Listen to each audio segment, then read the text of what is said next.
ఈ పప్పాయి వచ్చి దేశీ చెట్టు, దేశీ మొక్క అంటే నాటు మొక్క.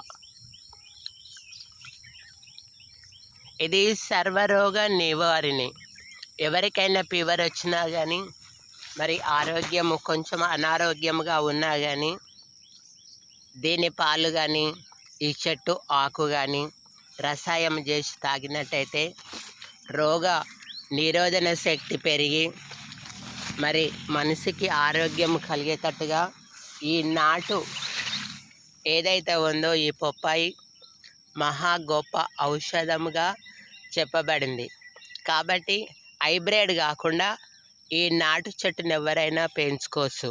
ఇంట్లో కూడా ఒక తొట్టిలో పెట్టి దీన్ని పెంచినట్టయితే మన చిన్నపిల్లలు కానీ పెద్దలు కానీ ఎవరికైనా మంచి ఔషధంగా స్వీకరించవచ్చు. ఇది చూడడానికి కూడా మహా ఎంతో సౌందర్యంగా ఉంటుంది. కాబట్టి దీనికి ఎలాంటి పట్లేదరు కానీ మరి ఏ మందులు కానీ వాడలేదు.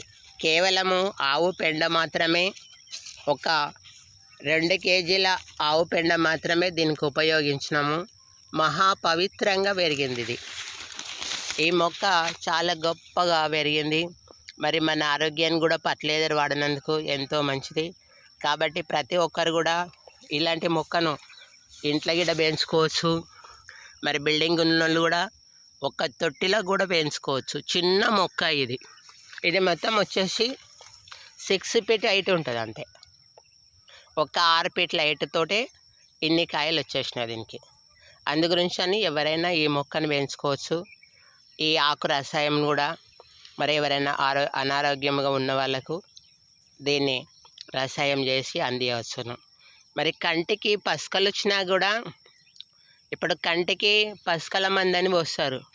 అది ఏదో కాదు, కేవలం పొప్పడాకుల రసాయమే.